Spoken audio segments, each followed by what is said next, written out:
Hello, everyone. Welcome back to Toyless of Titles. My name is Justin Stevens, and I'm back with you for another off-season breakdown episode. Guys, this is halfway. I believe this is number 16, the Seattle Seahawks, as you can see by my background. And as far as tonight's episode goes, I'm going to do things a little bit differently. I usually do the house cleaning stuff first, but I figured we'll shake things up a little bit and we'll introduce our guest first. So I'm going to start off with the man right next to me. This is Dane Gonzalez, GNZLZ. He's a reporter and editor of at Seahawks Maven. Is that right, Maven?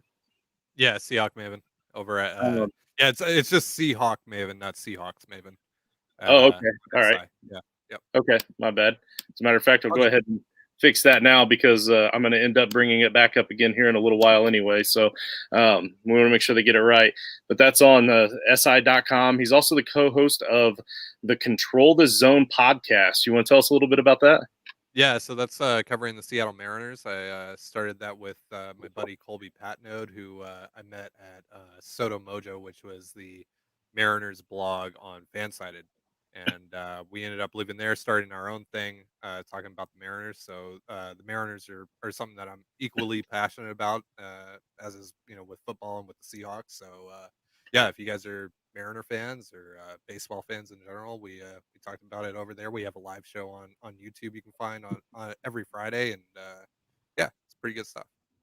Yeah, so we actually do have some baseball fans that pop in a few baseball DMs from time to time, and honestly, I'm not very knowledgeable at all of baseball, but we have been considering. We have 9 guys on the team now. I think maybe 10 even, and we've got another show in Australia, so we're kind of we're always looking to network out. So John and I have actually discussed the possibilities of maybe starting up a fantasy baseball show as well, that we would obviously need other people to handle since we're not knowledgeable. But yeah, just kind of a little teaser out there. So I can appreciate that for sure. Yeah, appreciate you having me on. Looking forward to it. Right on, right on. And of course, down at the bottom we have Dynasty Stu. If you follow his Twitter handle at Scotland Fantasy at all, you can tell pretty quickly that this dude is a diehard Seahawks fan. So my big question for you is, how did you become a Seahawks fan from over there across the pond? The story behind it's quite funny. You'd think there would be some kind of like deep reason behind it, but the real story's a bit less exciting. So, back in 2004, I was playing Madden on I think it was the PS2, and when you hit square, it would give you a random team when you were selecting your teams. Hit square, and the first team that came up was the Seahawks, and it just stuck ever since. Jumped into a game, and the running back at the time was Sean Alexander, and just fell in love with it. That's incredible. That is awesome. All right, right on. Well, I mean, short and sweet. We're going to jump right into it just after I get to the house cleaning stuff. But those are your guests for tonight's shows. Don't forget their Twitter handles right there at the bottom, and I'm going to be bringing you guys up individually in a second. So if it looks like we dropped out, it's really just because I'm pulling you guys up for a solo shot.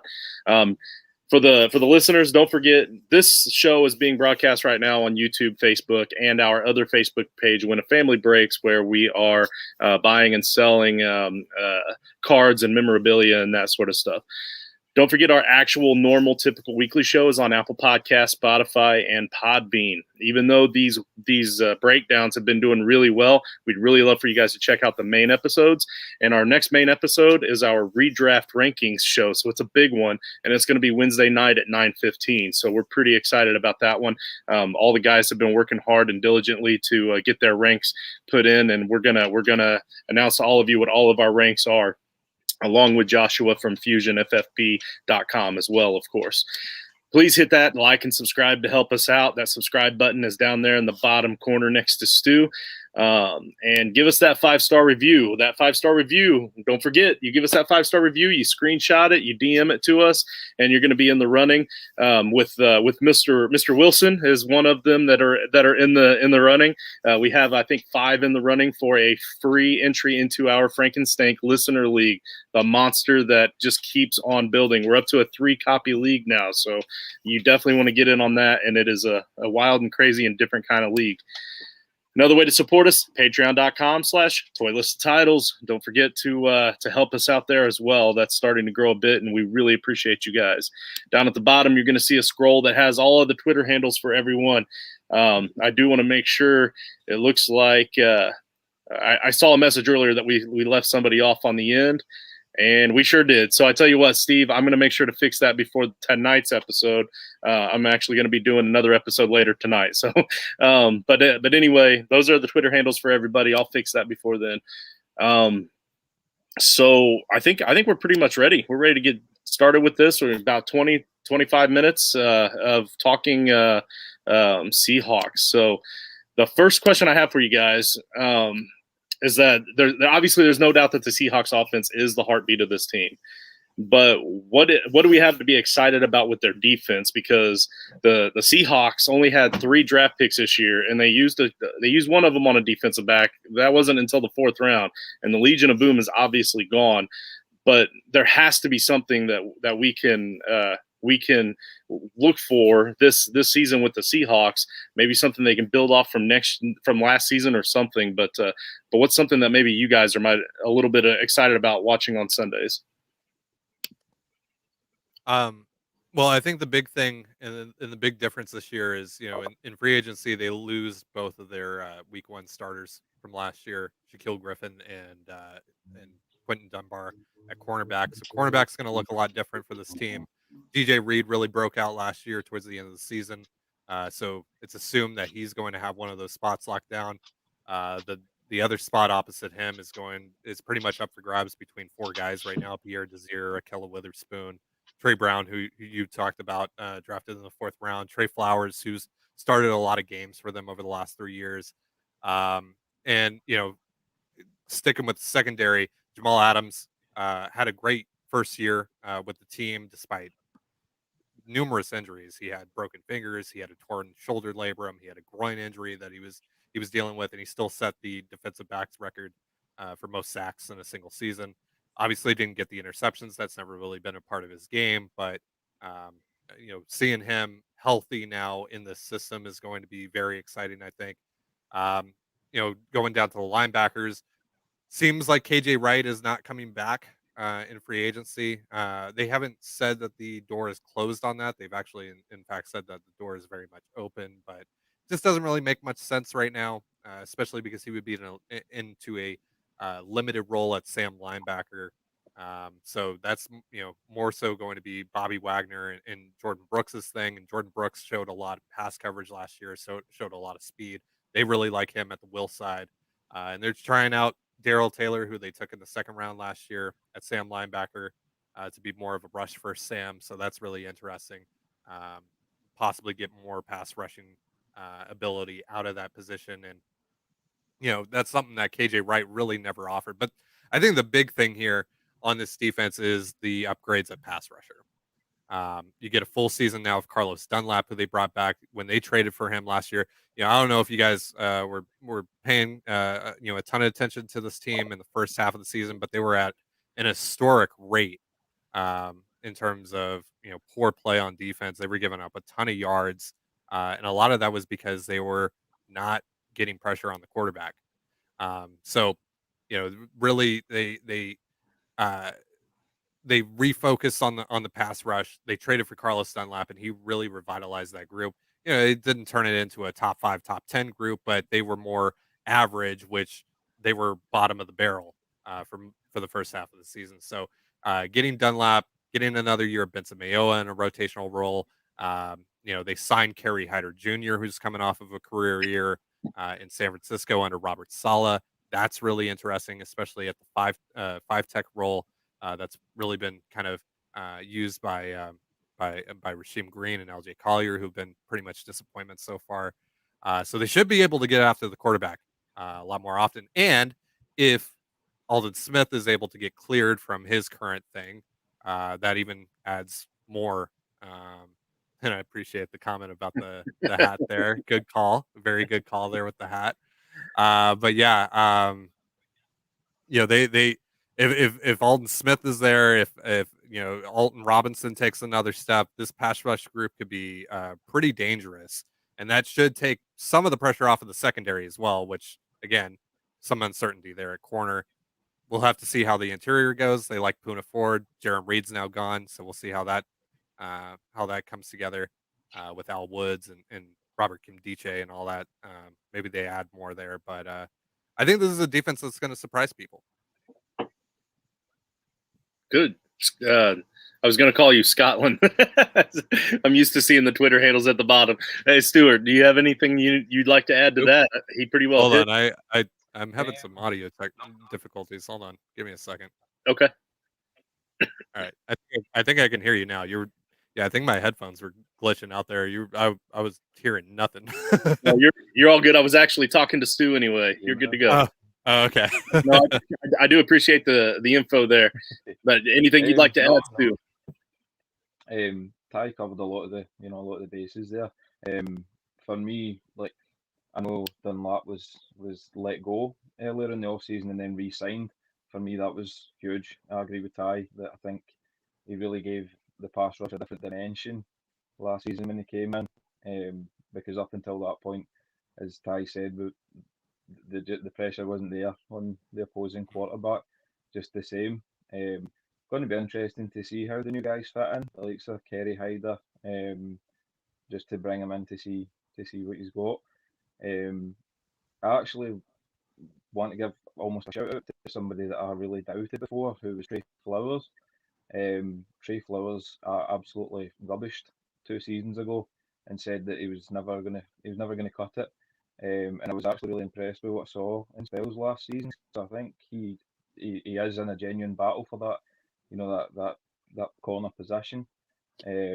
Especially with one of the Griffin twins heading off to the Jags, it'll just leaves the spot open. So yeah, there's a lot to be optimistic about, but the one thing I'd like to see addressed is the Adams contract situation. Before it becomes, like a holdout or anything like that, I'd like to see that addressed. I would like to see us going into the season and not have that to deal with as well. That's really the only kind of one that I'd like to see sorted in the meantime. But just give him a check. As Ty says, he was playing the whole season injured and he still put up brilliant numbers. So just give him a check, let him write a number on it, and let's go on with it. Well, I tell you what, the Seahawks were ranked somewhere kind of like around in the middle of the pack last year on defense. They weren't bad. It's just it seemed to me like they had tough situations pop up at just the wrong times in the wrong games. Well, and a lot of that was second half performance that kind of cleared that up, because I'm sure they were probably dead last or around there through the first half of the season.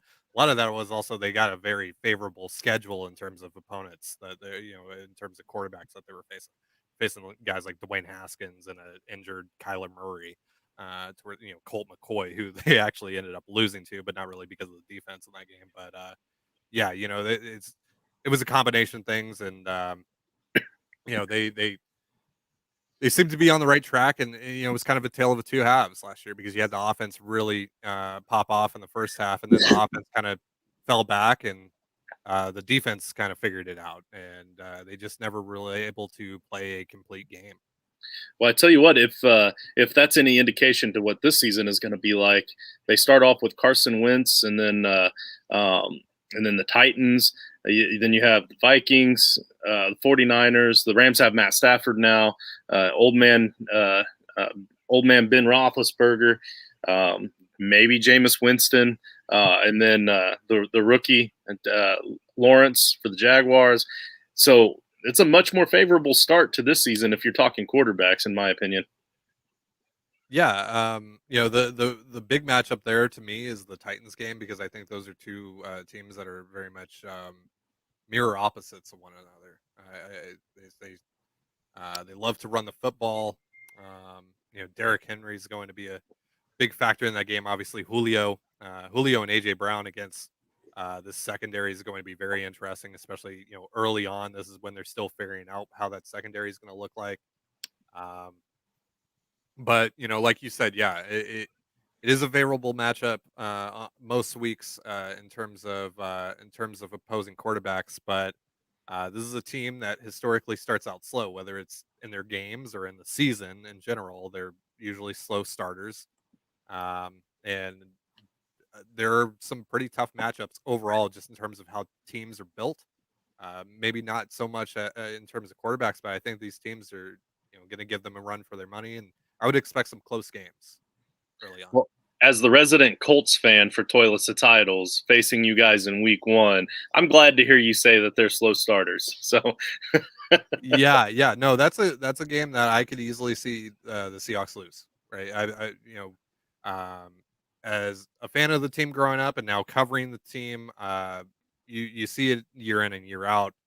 Uh, Games like that, especially early starts, that are going to be 10 o'clock games for them technically, and on the Pacific time zone. They've struggled with those, not as much lately, but those have been rough for them, especially against AFC opponents, and they've definitely struggled. And the Colts are a pretty good team. Colts are a pretty good right. team. Outside, we'll see. What's going on with the quarterback situation. We'll see what kind of Carson Wentz we're getting. But that's a team that's built really well, and if the defense shows up like it did last year for the Colts, and is able to keep Russell Wilson and company in check, I mean that game could get very interesting. Yeah, absolutely. Hey, Stu, I'm going to start with you for the next question because I think we've really hit the defense well enough. We're over halfway through this, so let's move on to the offense there. And what really intrigues me is the wide receiving room, because that wide receiving room in the locker room was already one of the best in the league. Some could argue maybe even the best. And now they add Dwayne Estridge from Western Michigan in the second round of the draft. I mean, you got to be pretty happy about the weapons that your boy Russell Wilson has right now. Oh, absolutely, absolutely. Loved the pick on Eskridge. I know a lot of fans didn't, but I like it. I think there's something there. It's going to be interesting to see the kind of signing I was happiest about in the offense in the off season was Everett at the tight end position, especially when they brought in Waldron as well, because in a way it gives me confidence he's going to be used effectively. So it'll be interesting to see how that works out. And then Disley's still there as well, who has looked great whenever he's played. He's just not been healthy long enough to make a real impact as of yet. So hopefully he gets the chance to do that as well. But yeah, excited to see the new scheme. Excited to see how things line up. And the one thing I want to see with the offense is the predictability kind of taken out of the offense, so they can mix it up, because I think that was the big downfall last year, was that the teams got wise too quick to what was happening. The ball was getting run and then it was getting thrown deep to DK, and it just became metronomic, and teams got wise really quick. So just to see it mixed up, because the Rams offense was so explosive and it was so hard to know what was coming next. So I would love to see that, and I'm excited to see how Eskridge fits into that picture. Yeah, outstanding. Ty, how's that offensive line looking? Have they done anything this offseason? So most of the work done on the offensive line was retaining the guys that they had. They bring back Ethan Posick, who was really solid, in the first half. Then he got concussed, and then second half kind of fell apart, and he was really bad in the wild card game against the Rams. They added Gabe Jackson in a trade with the Raiders, and it'll be interesting to see how he transitions into Shane Waldron's scheme, which is going to be more of a wide zone running scheme, and he hasn't really done that much. Doesn't really have the body type for it, but they really like him, and they're keeping him at right guard, where he's played really well. He's been one of the more underrated guards in the NFL. They're moving Damian Lewis over to left guard, and he got all rookie honors last year. He was really solid for them at right guard. Should be fine at left guard next to Dwayne Brown. Brandon Shell at right tackle was really solid for them last year, and they have depth now at right tackle. So if Shell doesn't work, Cedric Aboyhe, who stepped in for Shell when Shell was hurt last year, played really well, and they really like Cedric Aboyhe. And they also drafted Soane Forsyth in the sixth round of the draft, and they kind of built their whole day three of the draft was kind of built around drafting Stone Forsythe at some point because they had Steve Hutchinson go down to Florida and work him out. And they really loved what the returns were on that, and he's pretty much the heir apparent to either Dwayne Brown or Brandon Shell, and he might actually get a chance to come in. He's 6'8" guy, 309 pounds, just ridiculous size. So um, the line this year, I think the thing that's different between this line and the one they had, or the one that they've had over the last few years, is that they have depth. They have pieces that they can rely on if guys underperform, if guys get hurt, and they didn't really have that over the last few years, and they would have a lot of inconsistency. Guys wouldn't be used to playing with one another, and that became a pretty big deal for them. So I think this year, just with even though that there haven't been much upgrades other than Jackson, um, should be better for them. Good. Well, obviously, by the name Scotland Fantasy, I can assume that Stu plays fantasy football. Ty, do you play fantasy football? Very casually. Very casually. Well, I'm just curious because our show is typically centralized around fantasy football. So I usually try to throw in at least one fantasy question. So my big question is that backfield. So I'll start with you, Stu. Is Chris Carson, does he have another workhorse season left in him at this point, or do we need to really be handcuffing him right now?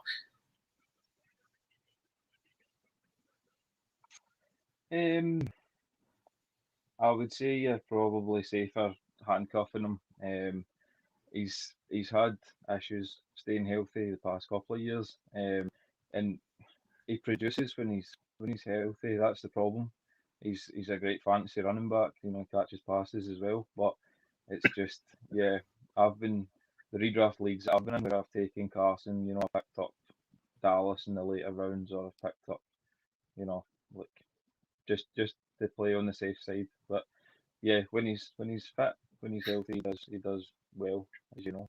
But So then who's that handcuff, Ty? I actually disagree with that to a degree. I think this year could be a very big year for Chris Carson. Um, and the big reason is the wide zone scheme with Shane Waldron. I don't think there's a running back that the Seahawks could realistically have that is a better fit for this scheme. Because of what he's been able to do on the outside, what he's able to, he's a punishing runner on the inside. He's incredibly athletically gifted on the outside. He actually raised his floor a bit in terms of pass catching last year. I think he had his career high in receiving yards, and he had a foot injury. He had a very serious foot injury that he was playing with towards the middle and end of the season. Um, and this year, the thing last year was they had Carlos Hyde, who they were really leaning into. They really leaned into Travis Homer. They really leaned into DJ Dallas for a while, especially as the injuries happened. This year, Carlos Hyde's gone. Rashad Penny is supposed to be their second back, but he's had minor surgery again this offseason. I believe 3 or 4 weeks ago, he had a cleanup in his knee. So you can't really rely on him to stay healthy. He didn't waste any time this year, did he? Yeah, and this is his last year in his contract, and now there's some thought maybe he gets traded, right? If teams have injuries at running back and maybe need someone, they might be willing to trade Rashad Penny for a conditional 7th or 6th or whatever. But this is Chris Carson's running back room. It lives and dies by him, and I think if he stays healthy. And again, that's a big if. Like Stu mentioned, that is a big if because that has been a problem for him, especially with the feet. He's had a couple of foot injuries now, and that is concerning. But this scheme is very conducive to his abilities, and I think again, if he's able to play all 16, he's probably the most underrated running back in football. Right on. Very good. All right, so I have one last question for you guys. I don't know if either of you watched any of the other breakdown episodes to get a feel for how these go. If you did, you kind of got a quick little glimpse of what this last question is. I'm going to start down there with you, Stu, because I started the first question with Ty. So, Stu, my question for you is: at the end of the season, you're going to look back on this season, and you're going to either think, "Man, that was an incredible season," or you're going to think, "Man, that was a waste of a season." So, in your mind, where is that where does that line draw? Is it a win-loss record? Is it a certain point in the playoffs? Is it a performance-based thing? Is it coaching? Whatever it is, like, what's the number one big thing that you're looking for as a Seahawks fan that would make or break a good season or a bad season? For me, it's progressing in the playoffs, definitely. I think you've seen enough of Pete Carroll to know what's coming. You know that he's going to have there's a floor for what a Seahawks season looks like. And it's really trying to get us to the next level, trying to get through that divisional round in the playoffs. I know we don't have any God-given right to be there because we had success in the past, but if you want to build a successful football team and you want to win titles, then you really have to try and make your way through the playoffs and get to those championship games at least. Um, I do think Pete has showed that he's willing to change his philosophy at times, the same last season. But I think this is going to be a more traditional Pete Carroll season, and hopefully in more ways than one. Hopefully it's a successful season.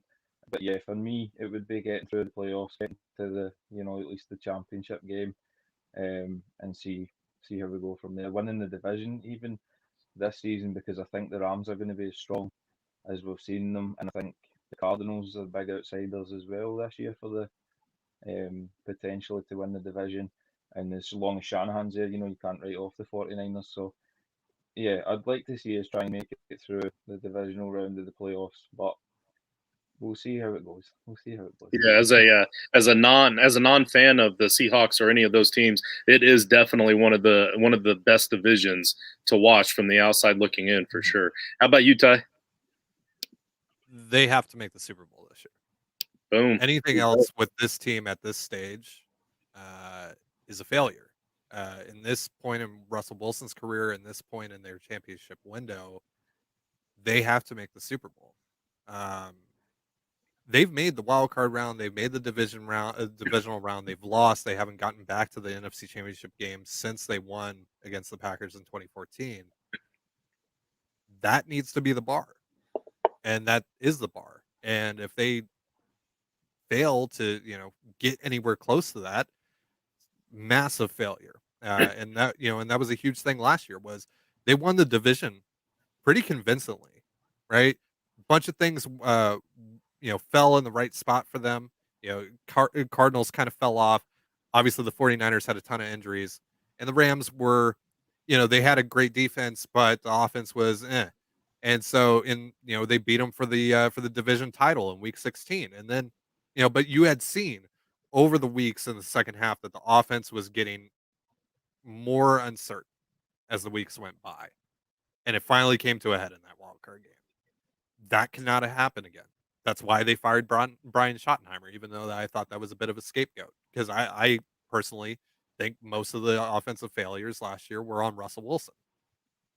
And while Russell is fantastic, a lot of that did fall on his shoulders. That's just kind of the way it is. A lot of the sacks were on him.